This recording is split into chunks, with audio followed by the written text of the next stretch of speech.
नमस्कार बच्चों, कैसे हैं आप सब। मैं उम्मीद कर रही हूँ कि आप अपने अपने घरों में स्वस्थ हैं, सुरक्षित हैं और खुश हैं। देखिए बच्चों, हम हमारे हिंदी ग्रामर की जो टॉपिक्स हैं वो क्लियर कर रहे हैं। तो हिंदी ग्रामर में हमने पहला टॉपिक क्लियर किया था भाषा।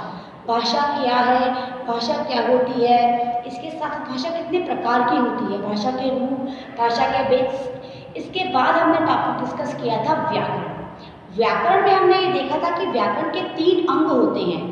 3 अंग कौन कौन से हैं। हमने देखा था कि व्याकरण का पहला अंग होता है वर्ण विचार। वर्ण विचार के बाद हमने देखा कि व्याकरण का दूसरा अंग होता है शब्द विचार और उसका थर्ड अंग होता है वाक्य विचार। अर्थात पहले हम वर्णों के बारे में जानकारी प्राप्त करते हैं, वर्णों से हम शब्दों पर आते हैं और शब्दों के बाद हम वाक्य की बात करते हैं। इसका मतलब ये हुआ कि यदि हम स्टेप बाय स्टेप पढ़ें तो हमें हिंदी ग्रामर में सबसे पहले समझना होगा कि वर्ण क्या होते हैं, वर्णों के बाद शब्द क्या होते हैं और उसके बाद वाक्य क्या होते हैं। तो हमने जो हमारी प्रीवियस क्लास में डिस्कस किया थी कि भाषा क्या होती है, कहाँ से आती है, उसमें हमने टॉपिक डिस्कस किया था कि भाषा के 2 प्रकार होते हैं। एक प्रकार होता है भाषा का मौखिक और एक प्रकार होता है भाषा का लिखित। इन लिखित और मौखिक दोनों प्रकारों में हमने ये देखा कि दोनों में कुछ डिफरेंस थे। डिफरेंस कौन कौन से थे। डिफरेंस जैसे कि ये अस्थायी भाषा है, ये स्थायी भाषा है, ये प्राचीनतम रूप है, ये भाषा का विकसित रूप है। हमने ये देखा कि ये स्वतः नष्ट हो जाती है उच्चारित होने के साथ साथ, लेकिन ये स्वतः नष्ट नहीं होती। ठीक है, हमने ये भी देखा कि इसका जो मूल है वो होता है ध्वनि और इसका जो मूल होता है अर्थात इकाई वो होता है वर्ण। तो ये जो ध्वनि और वर्ण की बात हम करने वाले हैं आज की क्लास में। तो कल की जो हमारी क्लास थी, हमारी प्रीवियस जो क्लास थी, उससे कनेक्ट करते हुए हम ग्रामर को पढ़ेंगे। देखो बच्चों, ग्रामर सबसे इजी होती है कब, जब आप ग्रामर को रटकर नहीं समझकर पढ़ें, पहली बात। दूसरी बात, जब आप ग्रामर को एक टॉपिक से दूसरे टॉपिक तक कनेक्ट कर पढ़ें। जब तक आप किसी टॉपिक को कहीं से कनेक्ट नहीं करेंगे तब तक आपको चीज़ें क्लियर नहीं होंगी। तो पहले जो हमने भाषा पढ़ी थी उसमें देखा था हमने मौखिक और लिखित के बाद। मौखिक का आधार होता है ध्वनि और लिखित का आधार होता है वर्ण। जो हम लिखने की बात करते हैं, वर्णों की बात, उन वर्णों में हमें जब ग्रामर समझनी है तो पहले हम वर्ण विचार देखेंगे, फिर शब्द विचार और फिर वाक्य विचार। तो आज की क्लास में हमारा जो टॉपिक है वो है वर्ण विचार। तो आज ही क्लास का टॉपिक स्टार्ट करते हैं, वर्ण विचार। तो देखिए बच्चों, वर्ण विचार जो हमारा टॉपिक है उसमें हम कुछ चीजें क्लियर करनी होंगी। वो चीजें क्या है कि स्वर क्या होती है और व्यंजन क्या होती है। वर्णों की बात कर रही हूँ क्योंकि मौखिक भाषा का जो अस्थायी भाषा है, जो प्राचीन भाषा है, उसका तो स्थायित्व सिर्फ उच्चारित होने तक रहता है। उच्चारित होने के बाद अपने आप नष्ट हो जाती है। लेकिन जो हमारी लिखित भाषा है उसके जो आधार है वर्ण, उन वर्णों के 2 भेद हैं, स्वर और व्यंजन। आपको पता है कि वर्ण जब मुख से उच्चारित हो तब इकाई होगी उसकी ध्वनि, लेकिन जब वो किससे उच्चारित, जब लिखित में आए तब उनका आधार क्या होगा, वर्ण। तो देखिए, वर्ण होते हैं 2 प्रकार के, स्वर और व्यंजन। तो स्वरों की जानकारी प्राप्त करते हैं हम। देखिए स्वर, जैसे हमने लिखा आ, छोटी ई, बड़ी ई, छोटा ऊ, बड़ा ऊ, ऋषि, ए, आई,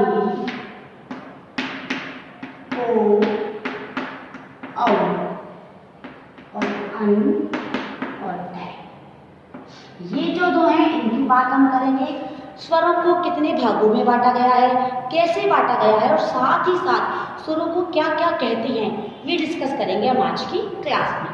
तो देखिए, जो हमारे ये अन और अ होते हैं बच्चों, इन्हें हम कहते हैं अयोगवाह वर्ण।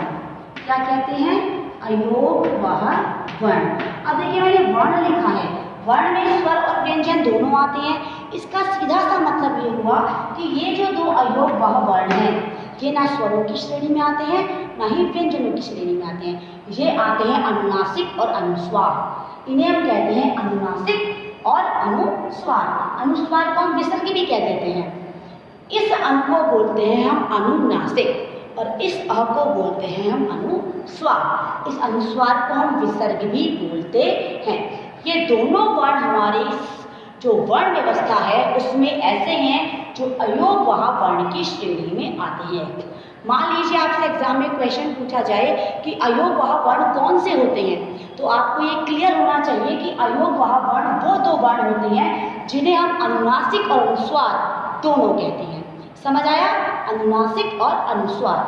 अब आपसे कोई ये पूछे कि बाकी जो स्वर होते हैं, बाकी जो स्वर होते हैं उन्हें क्या क्या कहते हैं, तो देखिए ये जो हमारा ए है, ये जो छोटी ई है और ये छोटा ऊ है, इन तीनों को हम कहते हैं ह्रीस्व स्वर। क्या कहते हैं? ह्रीस्व स्वर। अब आपसे कोई पूछे तो आप कहेंगे आ, ई और ऊ, ये क्या होते हैं आपके ह्रीस्व स्वर यानी छोटे स्वर। नेक्स्ट टॉपिक जो हमारा है आ, बड़ी ई और बड़ा ऊ, इन तीनों को मिलाकर हम कहते हैं बच्चों दीर्घ स्वर। आपको अच्छे से पता होना चाहिए कि ह्रीस्व स्वर कौन से होते हैं, दीर्घ स्वर कौन से होते हैं। कि जब हम संधियां करते हैं तब हम दीर्घ संधि भी करते हैं, गुण संधि भी करते हैं, वृद्धि भी करते हैं, यण और अयाति भी करते हैं स्वर संधियों के पाठ में। तो स्वर संधियों में स्वरों की बात करते हैं। जब हम व्यंजनों की बात करेंगे तब मैं आपको व्यंजन संधि की कुछ रूल्स भी बताऊंगी। लेकिन आज हम स्वरों की बात कर रहे हैं आज की क्लास में, तो स्वर वाला टॉपिक आप सबको अच्छे से क्लियर हो जाना चाहिए कि स्वरों के जो लास्ट के दो स्वर होते हैं उन्हें हम अयोगवाह वर्ण कहते हैं। ए, छोटी ई और छोटा ऊ, इन्हें हम ह्रीस्व स्वर कहते हैं। और ये आ, बड़ी ई और बड़ा ऊ, इन्हें हम दीर्घ स्वर कहते हैं। तो यहाँ तक की चीजें क्लियर हुई आप लोगों को। हम इसमें री भी लगा देते हैं, री को भी इंक्लूड कर देते हैं दीर्घ संधि में। जब हम दीर्घ संधि की बात करते हैं तो री स्वर को भी दीर्घ संधि में इंक्लूड करते हैं। तो आ, बड़ी ई, ऊ और री, ये हमारे क्या हो गए दीर्घ स्वर। अब देखिए हमारा स्वर होते हैं ए और ओ। अब आप कहेंगे इन्हें क्या कहते हैं, तो इन्हें देखिए इन्हें कहते हैं गुण स्वर, जो हमारे गुण संधि में काम आते हैं। किसमें आते हैं? गुण संधि में काम। और जो हमारा ये बचता है औ और आई, यानी आई और ये औ, ये होते हैं हमारे वृद्धि स्वर। वृद्धि स्वर क्यों? क्योंकि ये दोनों स्वर हमारे वृद्धि संधि में काम आते हैं। इसका मतलब ये हुआ कि जो हमारी स्वरों की बात है वो स्वर कितने होते हैं, कितने प्रकार के होते हैं, कौन कौन से होते हैं, ये सब हम डिस्कस कर रहे हैं आज की क्लास में। स्वर क्या है? स्वर वो है जो अपने आप में पूर्ण है, और व्यंजन होते हैं बच्चों वो होते हैं अपने आप में अपूर्ण। स्वर मतलब जिनके उच्चारण में या जिनके लेखन में, दोनों ही कंडीशन में, जब हम उच्चारित करें तब, यानी जब हम बोलें तब जो वायु है हमारे मुंह से, जो वायु निकलती है, जो आवाज़ निकलती है, जो ध्वनि निकलती है, वो बिना किसी रुकावट के बाहर निकले, वो होते हैं स्वर। जब हम लेखन की बात करें, लेखन व्यवस्था की, तब भी हमें स्वरों को इस प्रयोग करते समय किसी अन्य वर्ण की आवश्यकता नहीं होती। लेकिन जो हमारे व्यंजन होते हैं वो अपूर्ण होते हैं।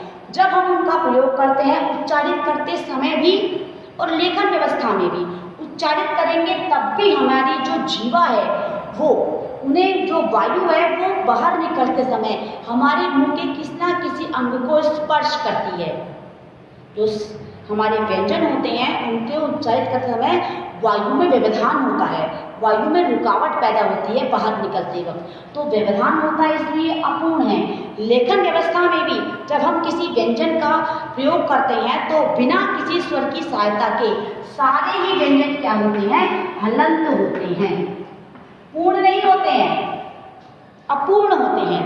तो अपूर्ण व्यंजन वर्ण कौन से होते हैं? व्यंजन। और पूर्ण कौन से होते हैं? स्वर। तो स्वर क्या है? जिनके उच्चारित करने पर भी कोई व्यवधान उत्पन्न ना हो, जो अपने आप में पूर्ण हो और जिनका प्रयोग करते समय हमें किसी अन्य वर्ण की आवश्यकता ना पड़े, वो होते हैं हमारे स्वर। स्वर की कैटेगरी कितनी है? स्वर की कैटेगरी देखिए, पहले है अंतर अयोगवाह, जो है वो स्वरों में नहीं आती है, स्वरों में इंक्लूड भी नहीं कर रहे हैं, अब बता रहे हैं जो दीर्घ स्वर, ह्रस्व स्वर, गुण स्वर और जद्दी स्वर। स्वर कितने प्रकार के हुए? 4 प्रकार के।